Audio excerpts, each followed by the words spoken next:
señor Cristian Riom, ya está aquí con nosotros. Profe, ¿cómo le va? ¿Cómo Hola, anda? profe. ¿Qué tal? ¿Cómo están? ¿Qué dice? Muy bien. ¿Cómo muy anda? ¿Le ¿Todo gustó bien? el tema del de Tini y la Joaquín? Ah, sí, fantástico, muy lindo. Mandó un mensaje al mensajero. Mentira. Sí, sí, expresé por el WhatsApp Sí. mi contentura, mi alegría. Está en campaña. Muy ¿Y el de lindo. Shakira y Elvisa? Hermoso, también. Sí. Pero muy escuchó la lindo. letra, profe, escuchó la letra. Me parece fantástica. ¿Usted dice que le quiso pero- pegar algún palito a A mí, Piqué? no, me gustó la canción. Sí, a de nivel- Bizarrap a- y Shakira, Sí, digamos. a nivel de ritmo, la letra más o menos, pero en realidad, digamos, ¿qué tiene uno para decir al Sí. respecto, no? Para mí Salió hubo una algo de- chica venezolana diciendo que es plagio, parte Sí, de, ¿no? Sí, sí, sí. Bastante parecido, yo lo escuché. ¿La escuchaste? Sí. ¿Te parece Y hace el parecido? tú. Esa parte esta, sí. Lo hace, lo Sí, hace. sí, sí. Sí. Bueno, se inspiró, sé viste yo? que se inspiró. Mm. Se inspiró en eso, no es que lo copió, se Claro. inspiró. Pero la letra, qué sé yo, ¿cuántos años tiene Shakira? Y 44. Ajá. Ah. Mirá, el dato que tiró Sí, Benito, por tremendo. favor, la Sí, con columna de seguridad. espectáculo falta Sí, acá. sí, sí. 44, Tiene varios pero si hijos, dice 2 de tiene. 22 valen. Ok, 22 más ¿Tiene 22. varios hijos con Piqué? Dos. Sí. La verdad que no le seguí la historia. Dos hijos tiene. Milano, Yo pregunto. Milano Milan y Sasha. y Yash. No, porque la canción parece un adolescente prácticamente. Sí. Ah. Pero bueno, A usted no le cada gustó. uno hace lo que quiere. Y Sí. pone y escribe lo que quiere. Sí. Y Shakira tiene una Siendo trayectoria Shakira. para hacerlo. Pero generó revuelo, profe. Sí, sí, por supuesto. Yo tuve momentos que no podía dormir, no podía comer porque pensaba en esto y Sí. decía, qué bárbaro. Esta ¿cómo puedo mañana hacer? entrevistaron a un ex ministro de Cultura hablando de esto. Al ¿Sí? señor Abeluto, Ah, hablando de esto. Sí. Digo, ¿Y qué dijo? No, bueno, hubo él, un arzobispo, analizando- un arzobispo también, que creo de Rosario, si no me equivoco. Sí. que ese opinó. no- ¿Ah, sí? Sí, dijo que era de cuarta. Ah, No, pero no es para tanto, porque yo le voy a decir una cosa. En realidad, por ejemplo, géneros como el tango, Sí. digamos, son unos hombres grandes y llorones que están llorando y hablando de la vieja y de la percanta que se fue, que se la piró, y qué sé yo. mm. Así que, digamos, tampoco podemos ponernos en un, ¿viste? Por ahí es Arriba más del altar. general, lo del Arri- tango sí. cuando Cuentan vas, historias pero concretas cuando vas también. ahí, viste, a la persona, es como que, no, digo, no sé si está bien, si está mal, pero quizás es como que no deja nada es una cuestión muy personal, casi como que es un gran Sí. hermano. Claro. Sí, a mí particularmente no me gusta, pero digo, tampoco puedo decir nada demasiado. Pero la vamos a Digamos. cantar todo el verano. Sí. No, no. Bueno, apareció A mí me Jimena- encanta, profe, no, ¿qué no, le no. puedo sí, decir? Jimena Barón apareció diciendo, apoyando, ¿no? Claro, y sí, ella hizo la canción de la loba, no sé cómo No, era, no, ¿cómo la se llama? La cobra, cobra, la la La cobra. cobra, que que la cobra que se cobra. Todo lo que hiciste, bebé. Claro, qué bien, che, qué temazos, ¿eh? Mm. Así estamos Pero, enriqueciendo profe, si a este usted le mundo. dicen que va a ganar mucho dinero componiendo la letra de una canción en base a una problemática personal suya, ¿no lo haría? No. Ahora, quiero decir que Te tenés que separar. Casio y Twingo, Sí. propaganda espectacular para ellos.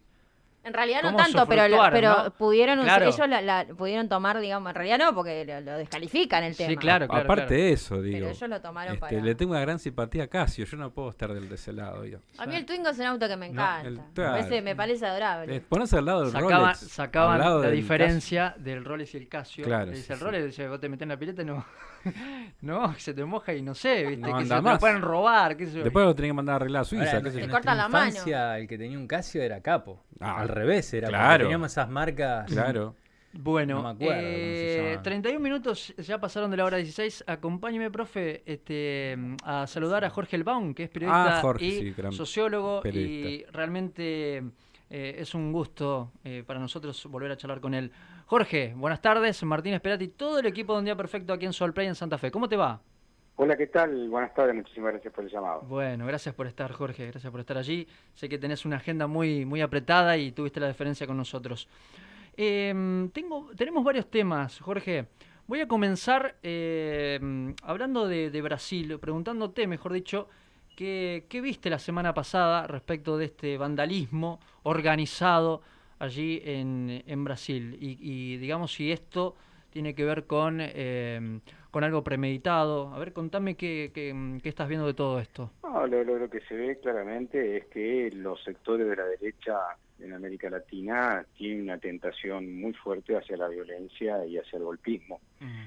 En otra época, décadas atrás, utilizaban las Fuerzas Armadas para para llevar a cabo los golpes de Estado contra los sistemas democráticos, lo han hecho durante todo el siglo XX. Quizá como no hay tanto espacio en la actualidad para este golpismo desembosado de uniforme, bueno, algunos medios de comunicación, por un lado, financiados y empresarios, se empujan a determinados sectores radicalizados, cargados de un discurso de odio, a tratar de destrozar la democracia. Y eso no solamente se ve en Brasil en forma brutal en el 8 o 9 de enero, sino que también se vio en Estados Unidos 2 años atrás, un 6 de enero, y se ve de otras formas, ¿no? Se vio en el año 2019 en Bolivia, pero esta vez con apoyo de organismos de seguridad y de Fuerzas Armadas, en una situación que generó casi una centena de muertos y que estuvo un gobierno dictatorial durante más de un año en el gobierno, ¿no? La derecha, no solamente en América Latina, digamos, en el siglo XXI, en el siglo XX, en Europa, en el siglo XX, tiene una tentación muy fuerte hacia la violencia y sobre todo a tratar de impedir los procesos de democratización social que suponen igualación, inclusión social, derechos colectivos, inclusión de las minorías, etcétera. Ahora, Jorge, que obviamente un apoyo, un repudio mundial, uno podría ver Washington, podría ver también a muchos países del mundo. Sin embargo, aquí en Argentina, la señora Bullrich y María Eugenia Vidal han decidido no condenar con contundencia. ¿Qué te sugiere todo esto? No, que ellos expresan dentro de Argentina una porción de la opinión pública que ve con simpatía el golpismo. Entonces, si lo hubiesen descalificado, ellos suponen que perderían un espacio de su electorado, ¿no? Hay un grupo también en la Argentina que desprecia la democracia. Bueno, digo, a fines del siglo XX hubo ataques cara pintadas que eran la expresión de un sector de la sociedad radicalizado de derecha, que ve con mucho miedo la participación mayoritaria de la gente, porque eso implica tarde o temprano un proceso de democratización, y democratización supone, como su palabra lo indica, digamos, un poder distribuido entre la mayoría de una sociedad, cosa que los sectores minoritarios, por un lado, y los sectores más racistas por el otro, ven con preocupación y desprecio, no sea cuestión de que el poder esté distribuido incluso entre sectores marrones o negros de esta sociedad, sectores a los cuales desprecia. Muy bien. ¿Considera que el señor Lula da Silva actuó de manera correcta frente a todo esto? A ver, un gobierno electo lo que tiene que hacer, tiene la obligación constitucional en el marco de las leyes que existen en Brasil de defender el sistema político. Y si un grupo, en todo caso, que pueden haber sido, no sé, 30.000, 20.000, 30.000 personas, acampan y un día deciden, con el apoyo evidentemente de alguien que lo financió, de atacar los tres poderes del Estado, evidentemente hay que tomar las riendas y bueno, y tratar de ver quiénes son los últimos responsables, porque esa gente llegó a Brasilia a la Corte Suprema, a las instancias hasta la Corte Suprema, el Ejecutivo y el Legislativo, indudablemente con la anuencia del sector de seguridad. Y nunca los organismos de seguridad son ajenos al financiamiento ideológico, y si se quiere la simpatía de los sectores concentrados, que ven obviamente con alegría de que sucedan estas barbaridades, ¿no? Jorge, Cristian Riom te saluda, ¿cómo estás? Te quería consultar lo siguiente, ¿qué instrumentos podemos avanzar en América Latina para tratar de evitar este tipo de fenómenos? Es decir, los elementos de integración, o como está planteando Lula, el regreso de UNASUR, por ejemplo, este tipo de instancias, ¿podría ayudarnos, digamos, a evitar este tipo de fenómenos? Sí, nosotros tenemos un problema estructural en América Latina, que este es el subcontinente más desigual del mundo. Y Brasil es uno de los países más con más inseguridad y en todo caso desigual del mundo, y eso produce situaciones de violencia de mucho tipo, ¿no? Si uno dice estructuralmente, el gran problema es tratar de buscar los mecanismos sociales, económicos, culturales, educativos que fomenten una igualdad de oportunidades para todos los pueblos. Eso yo creo que es el tema estratégico, ¿no? Y es lo que realmente solucionaría los grandes problemas y los déficits de nuestro continente. Ahora, técnicamente, en términos inmediatos, sí, efectivamente la integración regional, claramente, un organismo financiero común que suponga, por ejemplo, una moneda común, que ayudaría mucho a algunos países como Argentina a superar los problemas del bimonetarismo y de la inflación, implicaría obviamente un avance enorme contra los procesos de violencia política como los que vimos en la primera semana de enero en Brasil. ¿Cómo ves lo que está pasando en Perú? ¿Es un fenómeno que podremos digamos, buscarle el mismo origen de lo que pasó en Brasil? Es decir, una derecha que trata de no... El Perú, digamos, quizá tiene un sistema político muy degradado. Ganó las elecciones un maestro originario de sectores campesinos, no lo dejaron gobernar, le hicieron la vida imposible, en el marco de un proyecto histórico dentro de Perú, de mucho racismo hacia el Perú profundo. Eso genera automáticamente estas movilizaciones que se están dando, y bueno, y lamentablemente esta respuesta bárbara, brutal, de los sectores de Lima, entre ellos de la actual presidenta, de creer que se puede resolver un problema de representación política con la represión. Ya hay más de 70 muertos, y por lo que se ve es que hay un cansancio y un desconocimiento por parte del interior de Perú, de las autoridades legítimas, producto obviamente de que hay un alejamiento del sistema político de la base social. Si la base social elige un presidente del interior, que es de alguna manera hijo del 70% campesino del Perú, y lo desprecian y lo racializan y lo humillan y lo persiguen y después lo encierran hasta que comete un error, como cometió efectivamente Castillo, de tratar de terminar con el Congreso. Bueno, lo que se está viendo es hijo de todo eso, que es de alguna manera la contracara de lo que pasa en Bolivia, y hay que decirlo también. Bolivia, ese país que históricamente los sectores criollos y digamos, supuestamente civilizados europeos de toda América Latina desprecian, es el país que más ha crecido en las últimas 3 décadas. El país, para que ustedes tengan una idea, nosotros tuvimos 95% de inflación este año. Bueno, Bolivia tuvo el 2%.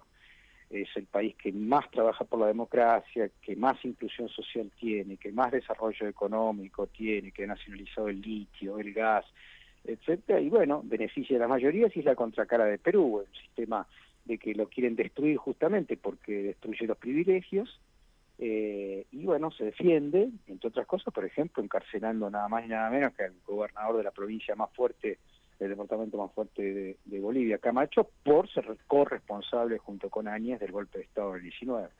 Bueno, el sistema político, si los sistemas políticos en América Latina no acompañan los procesos de igualación social, van a permanecer como en crisis perpetua, como tuvimos que ver en los últimos años en Colombia y en Chile, sobre todo, ¿no?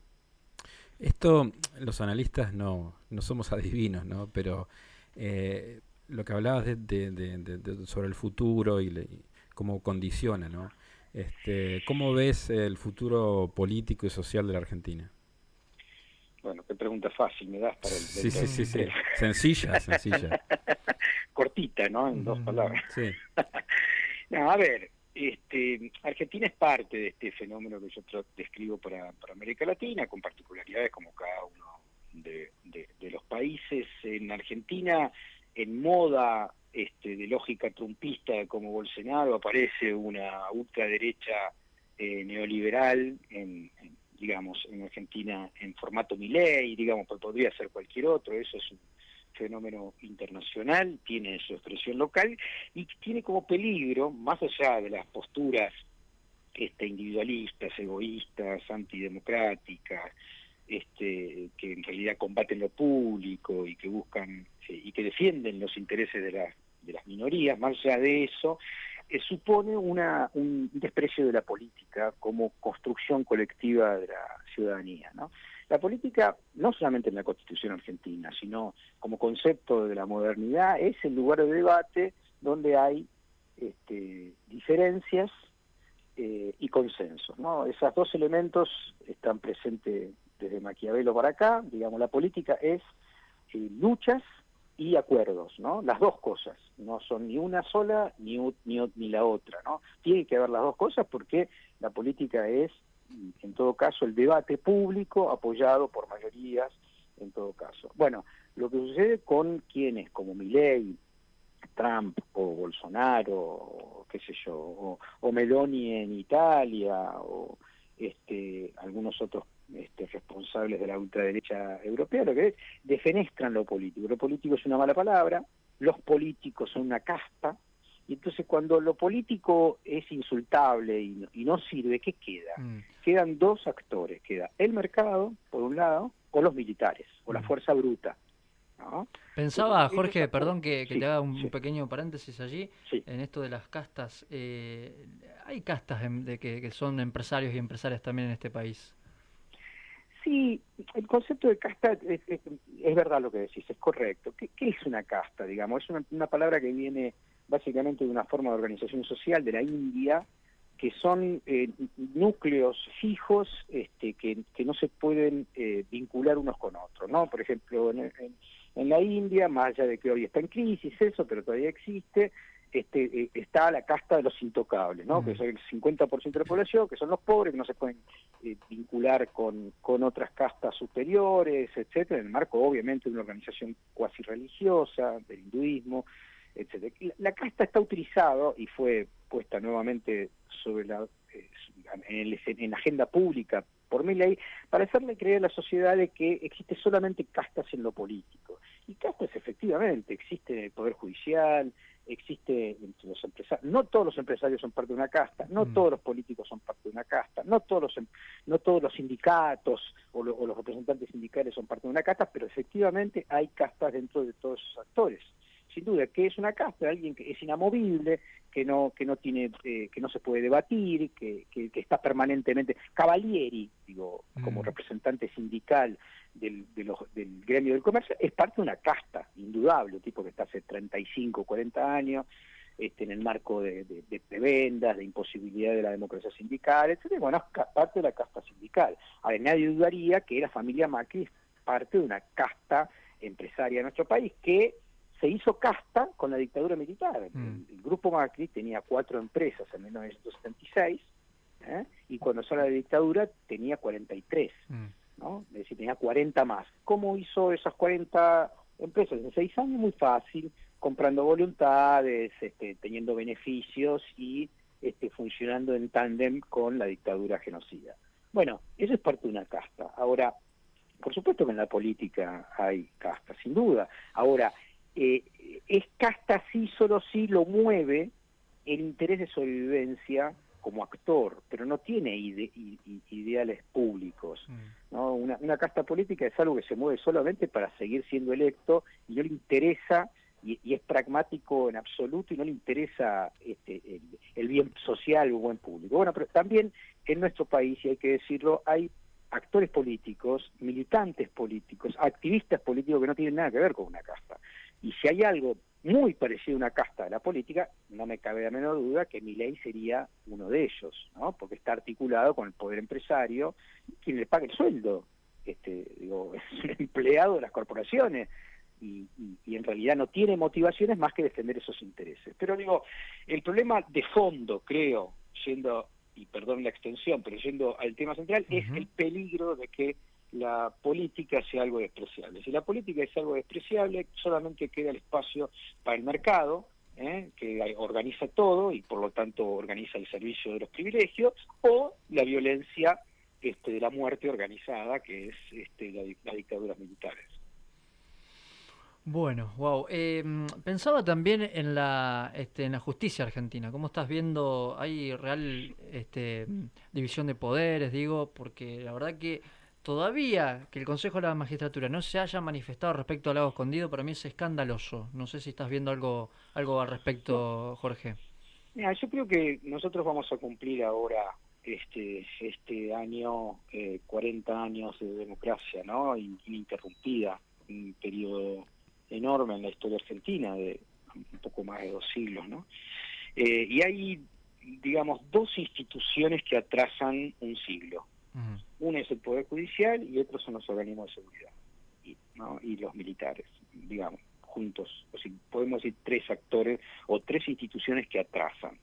¿Qué quiere decir que atrasan? Que en realidad no se han puesto, digamos, a tono con algunos cambios que se han sucedido en la sociedad, en la Constitución, por ejemplo, en la Constitución 94, que incluye nada más ni nada menos que los tratados internacionales. Si uno lee esos tratados internacionales hoy, los derechos de la mujer, los derechos del niño, el tratado contra la tortura, son parte de la Constitución argentina desde el año 94, uno no entiende cómo todavía en comisarías de la provincia de Buenos Aires, de Santa Fe, todavía se torture a personas, ¿no? Y bueno, eso quiere decir que hay instituciones amparadas, obviamente, por la justicia, con la anuencia de muchos jueces, sobre todo, más que fiscales.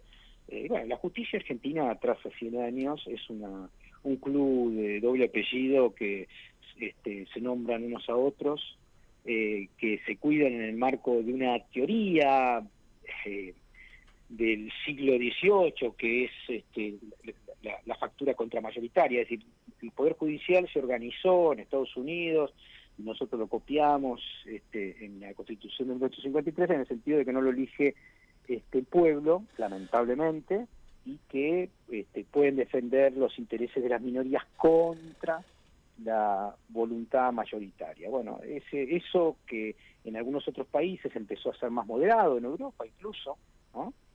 Así que la justicia tiene que estar a tono con la voluntad general, la voluntad política, la voluntad del pueblo. Nosotros no hemos logrado en términos, si se quiere, prácticos. Sí, hay un montón de herramientas institucionales y constitucionales que impedirían las barbaridades que están haciendo los jueces. Pero nosotros tenemos una Corte Suprema con 4 delincuentes. Corte Suprema con 4 delincuentes. Sin duda, son 4 delincuentes. Primero, 2 de ellos aceptaron ser nombrados en el marco de una lógica dictatorial, como si fuese Videla que nombró a 2 personas en una corte. Macri nombró a 2 tipos, Rosenkratz y Rosati, como integrantes de la Corte Suprema, sin pasar por el Congreso. Esos 2 tipos que después fueron refrendados por el Senado, nunca más podrían ser refrendados por nadie. O sea, si 2 personas que saben algo de derecho aceptan ser nombrados dictatorialmente por sobre el Congreso, cuando la Constitución explícitamente dice quién elige a los integrantes de la Corte Suprema, o sea, eso es un 2 delincuente. Y los otros 2, obviamente, que los acompañan, porque tendrían que haber renunciado. Yo he dicho, no, de ninguna manera. Lorenzetti y Maqueda. Claro, sí. Maqueda y Rosati no podrían haberse sentado a discutir dictámenes o fallos con personas que tienen un nivel ético, moral e institucional de muy baja calaña, digamos. Y después, obviamente, lo que estamos viendo estos últimos años, de que ellos son responsables absolutos, ¿sí? Lo que ha hecho Bonadío en este país, antes de morir, con la anuencia silenciosa de los cortesanos, yo no sé si hay otro país en el mundo que sea tan cuya Corte Suprema sea tan vergonzante como lo que han amparado a esta gente. O sea, cuando la Corte Suprema escucha que un juez de la Nación, que es el encargado de disponer si aumentan o no aumentan los celulares y el cable, se encuentra con uno de los dueños del cable en el sur y se descubre eso por un trascendido o porque a alguien les intervino el teléfono, no importa, y se sabe de que los mismos tipos que se encargan de impedir que 47 millones de argentinos paguen menos el teléfono y el cable, se junta con quien beneficia. Es escandaloso. Estamos frente a una mafia, por eso digo, y la Corte Suprema, que debiera frente a eso, decir, no, muchacho, usted se tiene que correr de todo, usted tiene que renunciar. Yo lo llevo al Consejo de la... El Supremo tiene que decir, señores, ustedes son los delincuentes. Yo me presento ante la Comisión de Juicio Político y del Consejo de la Magistratura para que los echen. No, silencio. O sea, estamos en manos, uno de los poderes del Estado en nuestro país está en manos de 4 delincuentes. Ahora, la pregunta que le hago con respecto a que serían 4 delincuentes o delincuentes, por ejemplo, en el caso de Rosenkrantz y Rosati, porque asumieron o no tenían ningún problema en ser nombrados de una manera, por un DNU, ¿no? Básicamente. Pero también, para no cargar solamente las tintas contra la Corte Suprema, luego fueron refrendados esos pliegos por 60 senadores que van desde Abal Medina hasta el entonces Juan Carlos Romero de Salta o Reutemann. Es decir, por ahí también se puede, porque por ahí parecería como que hay un poder que atrasa y otro que adelanta, y la verdad que a veces parece, no sé si peco de ingenuo, pero que la Corte Suprema a la política o al Ejecutivo, a los que están eventualmente en el Ejecutivo, les parecen delincuentes siempre y cuando no le respondan. No, a ver, yo difiero un poco en lo siguiente. El Senado efectivamente comete un error gravísimo al refrendarlo. No fueron todos los senadores, fue efectivamente 2/3 de ellos, creo que permite, 60, lo que sí. exige, efectivamente lo que exige la ley, y quienes votaron eso tendrán que tener el peso de sus conciencias, y obviamente el juicio político correspondiente, en todo caso. Ahora, 2 juristas, yo propongo en términos de uno de los poderes del Estado, 2 juristas que aceptan eso de prepo, ya están invalidados. Por supuesto que podemos decir lo mismo de los senadores. Ahora, no es la misma responsabilidad la de aquel que es electo y tiene que dictaminar justicia en relación a una constitución que la de aquellos que le quisieron habilitar el poder. Ahora, yo los condeno, por supuesto, me parece un grave error, terrible, y todos esos senadores obviamente tendrán el peso que corresponde del juicio histórico, pero digo, muchos de esos senadores que hoy siguen estando debieran rasgarse las vestiduras frente a eso. No fueron todos los senadores, no fue todo el legislativo. De hecho, hay una cámara que no participó en eso, que fue la Cámara de Diputados. Obviamente no participó porque no le corresponde constitucionalmente. Digo, me parece que efectivamente hay un sistema político en Argentina, tiene dobleces, es endeble y tiene dificultades. Ahora, hay uno de esos poderes que es completito un desastre, ¿no? Uno puede ver fallas, quiebres, intersticios, grietas dentro del poder legislativo. Ahora, uno ve el poder judicial, sobre todo entre los supremos y la Cámara Federal, mayoritariamente un nivel de degradación ético institucional gravísimo. Jorge, esa reunión se hizo, esa famosa reunión en Lago Escondido, ¿es una cuestión azarosa, digamos, porque es lindo el lugar, o quién es Lewis?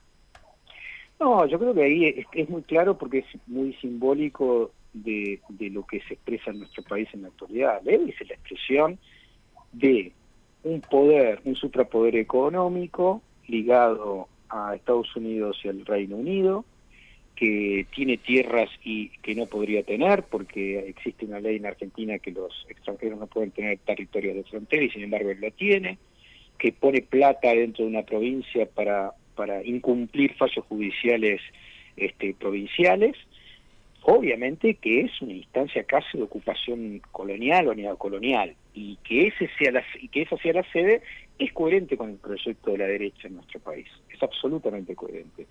Es coherente en la medida de que tenés un expresidente que dice, las Malvinas son un costo, o una Patricia Bullrich que dice, podremos entregarla a las Malvinas. Es decir, hay un modelo de la derecha argentina, liberal, neoliberal, que desprecia la soberanía, y que por supuesto desprecia también a las mayorías que son la soberanía popular dentro de nuestro país. Entonces me parece que que lo que junta el lago escondido es justamente nuestros grandes problemas de soberanía territorial junto con los de soberanía popular. Y los pone justamente en un monio en el marco de un discurso engañoso que hace la derecha en nuestro país, que lo único que defiende es el interés de la minoría. Es decir, no es una casualidad, digamos. No solamente no es una casualidad, sino que es casi una expresión paradigmática de la época y de las alianzas políticas dentro de nuestro país. Hasta el nombre, Lago Escondido, ¿no? Sí, es una cosa increíble. No, es escandaloso y bueno, ellos se sienten bien en esos lugares. Un lugar que expresa básicamente la antipatria y la condena. Yo digo, cuando se ganó el Mundial y hubo una canción que cantaban los muchachos de Ramallo de la Mosca, ¿no? Y que incluyó un párrafo dedicado a las Malvinas, todos nos emocionábamos, ¿cierto? Bueno, esta gente no fue capaz ni siquiera de emocionarse con eso porque se sienten extranjeros respecto a principios que incluso están en la Constitución Nacional.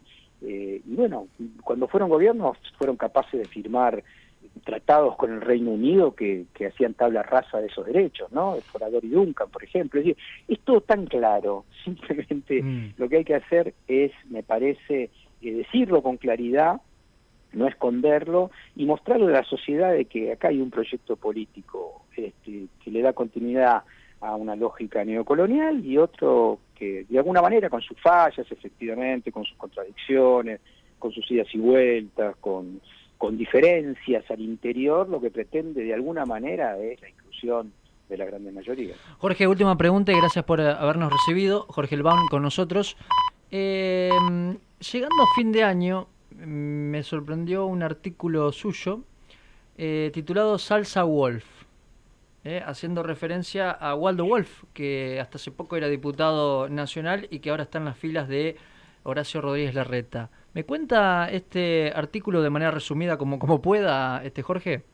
Sí, yo vengo siguiendo algunos referentes de la derecha argentina. A mí me interesa bastante Wolf porque articula fuertemente con la Embajada de Estados Unidos y la Embajada de Israel y es coherente con un modelo geopolítico de sometimiento de América Latina y de articulación en los organismos de inteligencia, etcétera. Y en ese sentido traté de hacer una síntesis de la peligrosidad que supone un personaje que además es muy bruto, muy primitivo, pero que obviamente tiene espacio dentro de la derecha de nuestro país de cara sobre todo a intentar ganar las elecciones de este año. Fuerte. Les invito a ingresar allí, déjamelo pensar o ingresen a la cuenta de Jorge Elbaum en Twitter y búsquenlo porque realmente es muy fuerte este artículo que acabamos de hacer referencia. Jorge, el placer de hablar contigo y te vamos a volver a convocar en otra oportunidad, ¿te parece? Sí, como no, con gusto, les agradezco mucho y un fuerte abrazo y un buen año para todos y todas. Igualmente, un gran abrazo. Chau, chau. Chau, chau. Jorge Elbaum, periodista, sociólogo, fuerte.